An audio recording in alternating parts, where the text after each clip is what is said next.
And that's what our spirituality takes, is stopping the chattering of the mind and emotions. The Hindus talk about the desireless state and riding the middle path Buddha. And we don't want to negate anybody. We love everybody. No religion or teaching at this level has all the answers, because this level is very limited in the understanding of the infinite.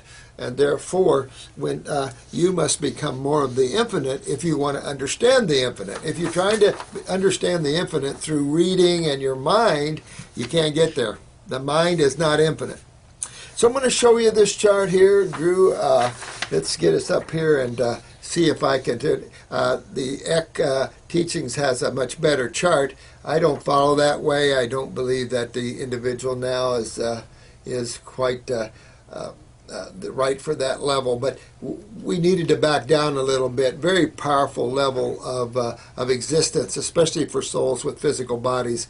Hard to be clear. Matter of fact, you could never enter the heart of God while maintaining a physical body and not keep it. It'll just burn it up. It's just way too powerful. So, but how are we doing with this chart? Looking pretty good.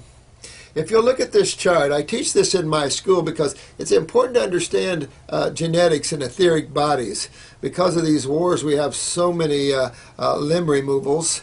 And there's the story of the phantom limbs, where if you remove your arm, you still feel your arm. And that's because you still have your arm, not physically, etherically. So I want to show you this. Up here is the soul plane. And I'm going to use the word soul plane because really it's where the first time, if you're going this way, you're going out of the lowest part of creation, which is the physical world, and you're entering the highest level. The soul plane is the first level of pure consciousness outside of creation in its entirety. And that level has been referred to as the Sat-Nam, S-A-T-N-A-M level. The Radhaswami, the Yoga of Light and Sound, Shabda Yoga, talks about that level of consciousness. And as you as soul, that is where you lose your individuality. That's where you have to, if you want to experience that level of God, you must cease to exist as an individual. And that's where the real tough ride is to go beyond your ego. Because when you come down out of the Godhead and God says, I want to experience this, I want to be, God separates itself, in other words, into individuals. Kind of, I look at creation like a shattered mirror. Even though there's all kinds of pieces to a shattered mirror, there's still just a reflection of the whole mirror. And that's who you are. And so when you come down into creation, you must take on what's called the etheric body or the ego. And that gives you individuality. Now it's funny, it's kind of like a riddle in the sense that you must lose your individuality to gain your individuality, because in the words of most of the spiritual giants, that alone exists. It kind of fits into the omnipresence understanding of Christianity, and that there is only God.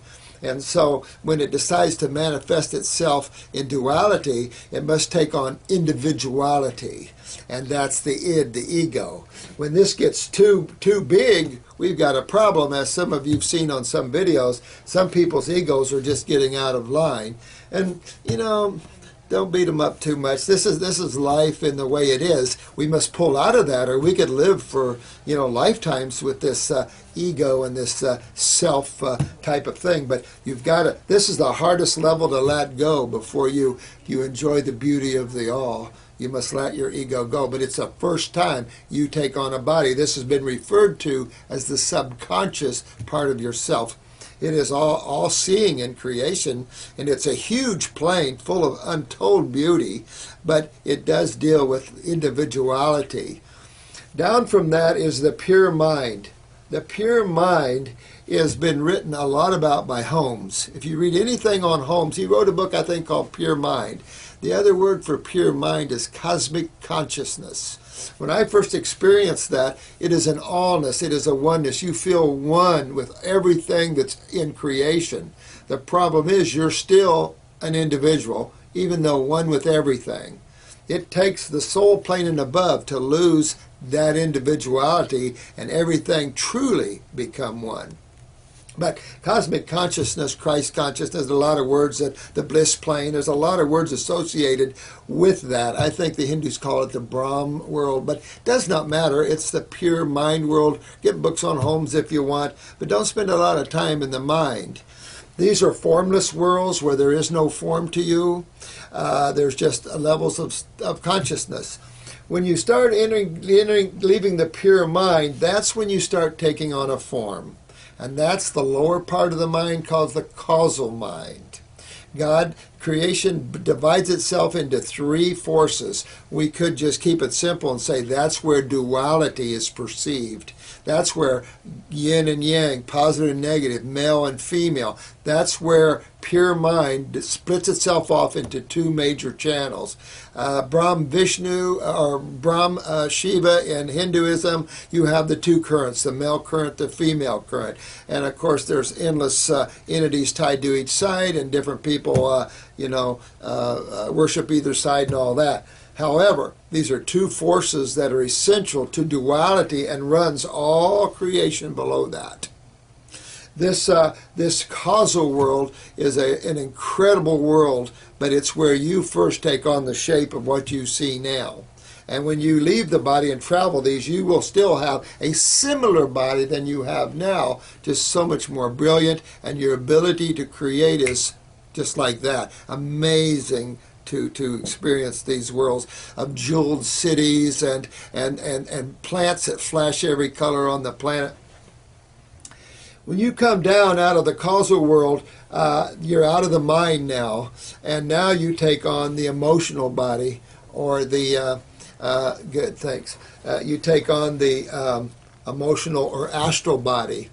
At the top of this world, you'll visit Sahasradel Kanwal, which is a 3 mountain peaks that house the 1,000-petal lotus.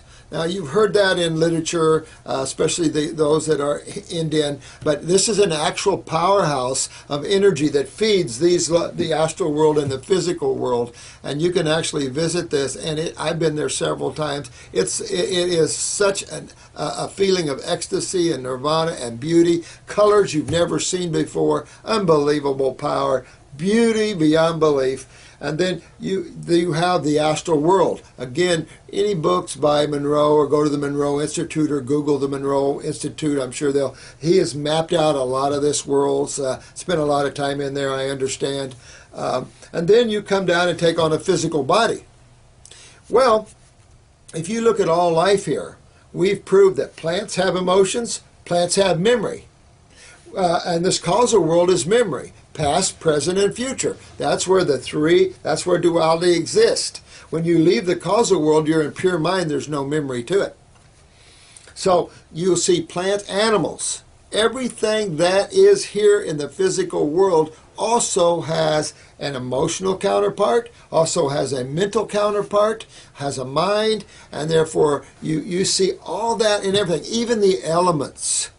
You know, it's really cool to study gems and why gems are here. I think a book, Gifts of the Gemstone Guardians, incredible book on the entities responsible for controlling the gems on this planet. Unbelievable information. For some of you, this might sound really weird and way out there, and I understand that. I think we're good with this chart now, and I think we'll go back. Sounds a lot of weird, but you know what? Open yourself up